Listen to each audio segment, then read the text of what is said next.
ഇപ്പഴല്ല പണ്ടും പുറത്തേക്ക് പണ്ട് പുറത്തേക്ക് ഇറങ്ങിയിട്ടുള്ളത് എനിക്കറിയാം. ഇപ്പോഴും പുറത്തേക്ക് ഇറങ്ങാറില്ലേ?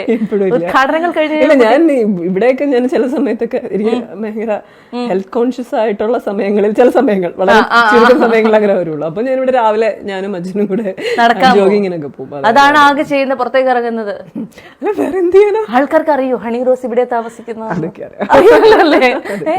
അല്ല പുറത്തേക്ക് ഇറങ്ങാത്ത ഒരാള് അങ്ങനെ നമ്മൾ എപ്പോഴും ഇവിടെ ഉണ്ടാവാറില്ല. ശരിയാ, ഈ വളരെ കുറച്ച് സമയങ്ങളെ ഉണ്ടാവാറുള്ളൂ. പിന്നെ ആലുവ ഒരു ഫ്ലാറ്റ് ഉണ്ട്, അപ്പൊ ചിലപ്പം അവിടെയും ഉണ്ടാവും.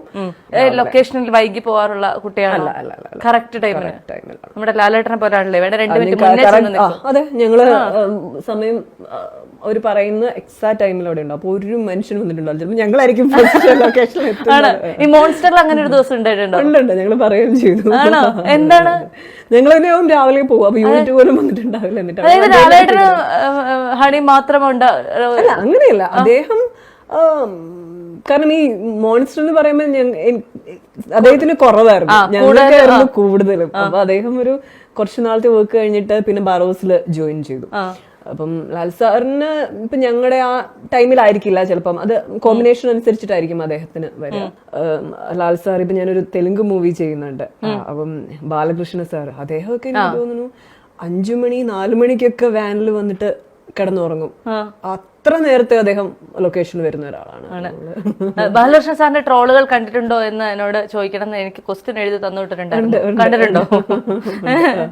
ആ ട്രോളുകളൊക്കെ കാണുമ്പോൾ സാറിനോട് ഒന്ന് ചോദിച്ചിട്ടുണ്ടോ അതിനെ കുറിച്ച് എന്തെങ്കിലും? സാർ ഈ ട്രോളൊക്കെ കണ്ടിട്ടുണ്ടോ സാർ എന്ന് ചോദിച്ചിട്ടുണ്ടോ? ചോദിക്കാനുള്ള ധൈര്യം എനിക്കുണ്ടായിരുന്നില്ല. അങ്ങനെ ഏതെങ്കിലും ഭയങ്കര ഫ്രീഡം ഉള്ള ഒരു സിനിമാ സംവിധായകൻ ആരാണ്?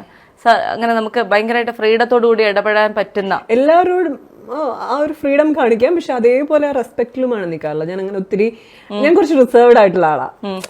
ഇപ്പം ഒരാളെ പോയി എന്തുണ്ട് അങ്ങനെ കെട്ടിപ്പിടിച്ച് അങ്ങനെയുള്ള ഒരു സ്വഭാവമൊന്നും എനിക്കില്ല. ഞാൻ എപ്പോഴും അതിപ്പോ എനിക്ക് ഫ്രണ്ട്സ് വളരെ കുറവാണ്. അത്ര ഈസി ആയിട്ടൊരു ഫ്രണ്ട്ഷിപ്പ് ഒന്നും ഉണ്ടാവത്തില്ല. കുറേ സമയം എടുക്കും, കുറേ സമയം നല്ല സമയം എടുക്കും അങ്ങനെ ആണെങ്കിൽ തന്നെ. എന്നാൽ പോലും എനിക്ക് തോന്നുന്നു ഈ നമ്മൾ യൂഷ്വലി ആളുകൾ കാണുന്ന എന്താടി അങ്ങനെയൊക്കെ പറഞ്ഞിട്ടുള്ള ഒരു റാപ്പ് ഉണ്ടല്ലോ, ആ സാധനമൊന്നും എനിക്ക് ഇല്ല. അതൊരു എന്താന്നറിയില്ല, മേ ബി ഇവിടുന്ന് ഈ പറഞ്ഞ പോലെ ഇതിന്റെ ഉള്ളിൽ ഇങ്ങനെ അങ്ങനെ വളർന്നതിന്റെ ഒരു പ്രശ്നമായിരിക്കും. അപ്പൊ അങ്ങനെ ഒരു ഫ്രീഡം എവിടെയും എടുക്കാറില്ല. ഒരു പ്രൊഫഷണൽ ലൈനിൽ തന്നെയാണ് എപ്പോഴും നിൽക്കാറ്.